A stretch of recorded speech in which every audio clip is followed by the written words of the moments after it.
Miss Grimmery's bust line will also become half its original size. I don't want to live in a room where Rias has a normal rack. I would have thought that a 17 years old high school kid biggest goal in life is to have a huge ass harem. I mean, he puts Denji's ass to shame. He's like, I wanna touch boobies. Set your ass down. My guy was having all different sizes sucking his his fingers, and he's still a virgin. Well, not really. Technically until like the second episode. Honestly, I'm not sure. Scientists are still trying to figure out what the fuck happened in that bedroom and closet. I mean, this guy had all type of searching honeybees rolling up to him and be like, Just put a baby in me, please. Oh, I don't know I'm in about love with you. Oh, good. We can have a really great life together. So we begin our story with the man who started it all, Issei Hyodo, aka the Risen God. Sin City was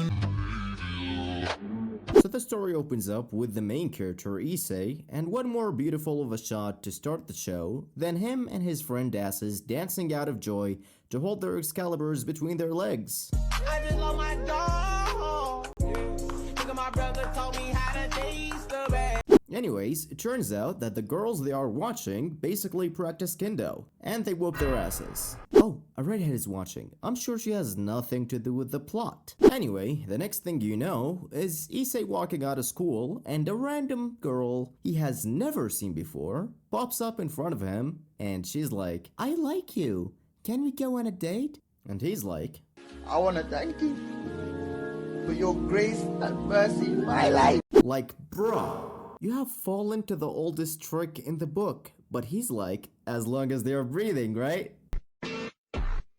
Anyway, they go on a date, and in his mind, he's like, that's gonna be my future wife. We have so much in common. Like, bro, you have known her for like 2 hours. Like, pull your dick out of your ass. Not sure if it can reach there, though.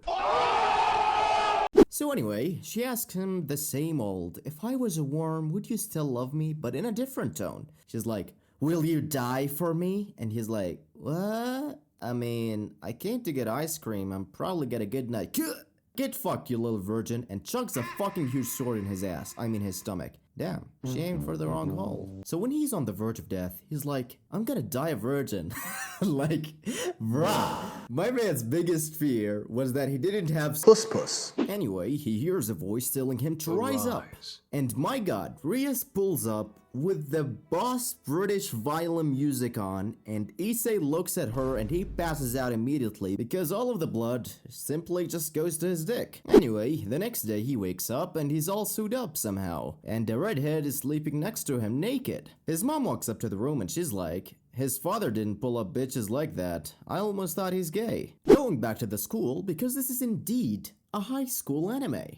I mean, it's in the title. What does DxD stands for, though?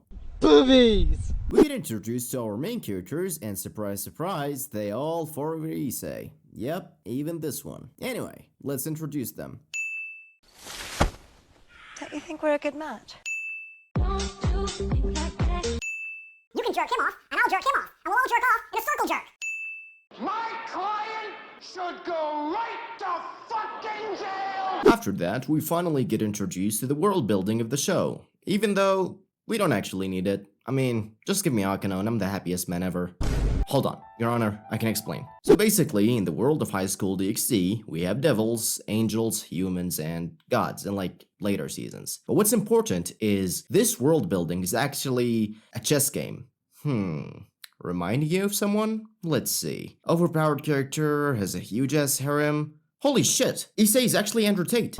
Except, he's flat ass broke. Anyway, Issei has superpowers now. They basically explain that somehow he has an Excalibur dragon that gets hard every time he needs it to be. You sick fuck. Not everything has to be so goddamn horny with you. It's a device that breaks people. Fuck! Anyway, Issei starts working with Rias and the gang, and he basically starts going on missions to entertain weebs. Basically me when I'm creating content, except I fail miserably. We move on to the most annoying but at one time useful character in the show, Asya Arganto. So one day, Issei is walking by doing his daily 10-mile run while listening to his melody, when he accidentally hits an girl. So what's the next thing that happens? They basically go on a date. You know how people usually meet? And guess what? She gets kidnapped. Don't be surprised because she gets like kidnapped or killed off every other arc in the story. It's like a daily routine for Issei and a miracle story in the high school DxD world. Also, why in the hell are Kaneko and Asya are built like that? It's like the author said, "Lorikon desu ne," and he started drawing. Anyway, this little motherfucker shows up and kidnaps Asya. And now might be a good time to pull out the dragon device. Right, Issei? Nah, I'd win. So obviously he gets fucked up, and then that motherfucker starts playing the plus 18 version with House with Asya. He should get shot in his ass by his own gun. And he says like, "Fuck, I can't do shit." Now you might be wondering, why he can't move, you might ask. Well, he got a bullet inside his ass. Get the fuck up. What's wrong with you? Go hospital later, have a drink, cigarette, cup of coffee, get back in the game. But then the whole squad pulls up, and they're like, I will fuck you up. so Kaneko chugs a fucking chair at him. It's like the random bullshit Go meme, except it's actually useful. Anyway, boom! And guess what? Asya is saved, and Issei has never been more happier. Like, dude was shedding tears, like, bruh, you have met her for like 2 times. We now move on to the training arc, which lasts like 2 seconds.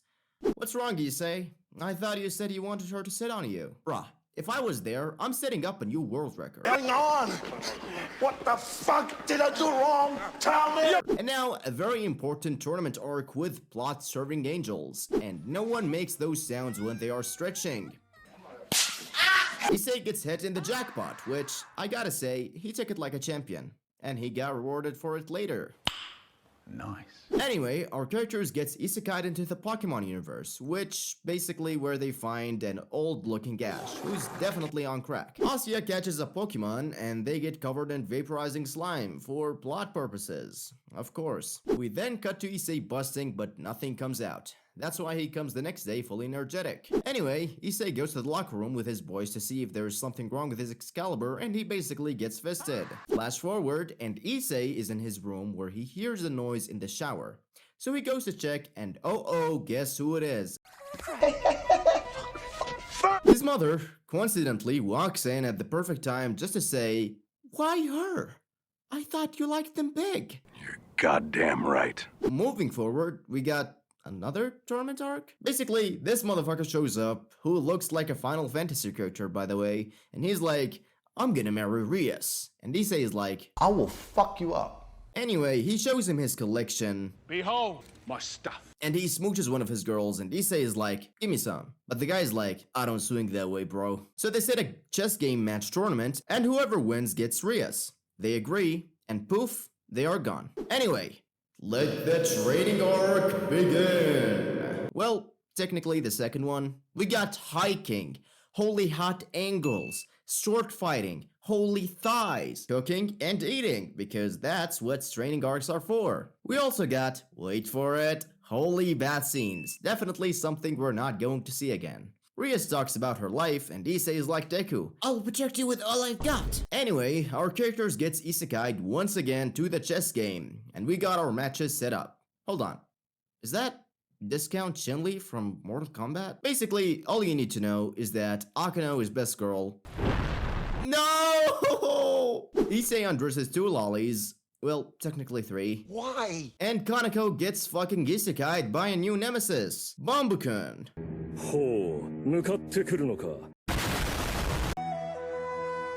Rias throws a couple of attacks but does literally nothing. But our boy Issei squares up, goes toe-to-toe with the guy who asked for Rias' hand, and he gets fucking bodied. Like, bruh, not only did he slip, but he got fucking kneed and beaten so hard that Rias had to step in. Bro is just letting punches fly by. Like, bruh, come here for a second. What the hell are you doing? If you're telling me that Rias is about to get married by a guy like that, I will pick you up with one hand by your titty. Body slam your ass. So anyway, Issei gets bodied, so Rias finally agrees to the marriage, and at the wedding day, the priest is like, "Ladies and gentlemen, today we gather on this pleasant day." Shut the fuck up! Rias, baby, I'm gonna bust us out of here. But the prince was not having it. He was like, "Rias is going to be added to my waifu's collection." So they get into a big fight, and Issei finally powers up by throwing holy water on him. Like, bruh, that's a 200 level IQ move right there. Bra Blade goes to Toshima. Issei finally uses his ultimate form, which lasts like 10 seconds, and he's like, fuck yeah, new world record. He beats him and gets his ass, while Rias and Issei finally smooch while flying to the moon on top of a dragon. Very normal stuff. And that, ladies and gentlemen, concludes Season 1 of High School DxD. On to Season 2 next week if I don't get actually cancelled. I have been the Manga Viewer, and I'll see you all next time. Please like and subscribe, and feel free to support us on Patreon. I don't get paid enough for this shit. またね! さてと。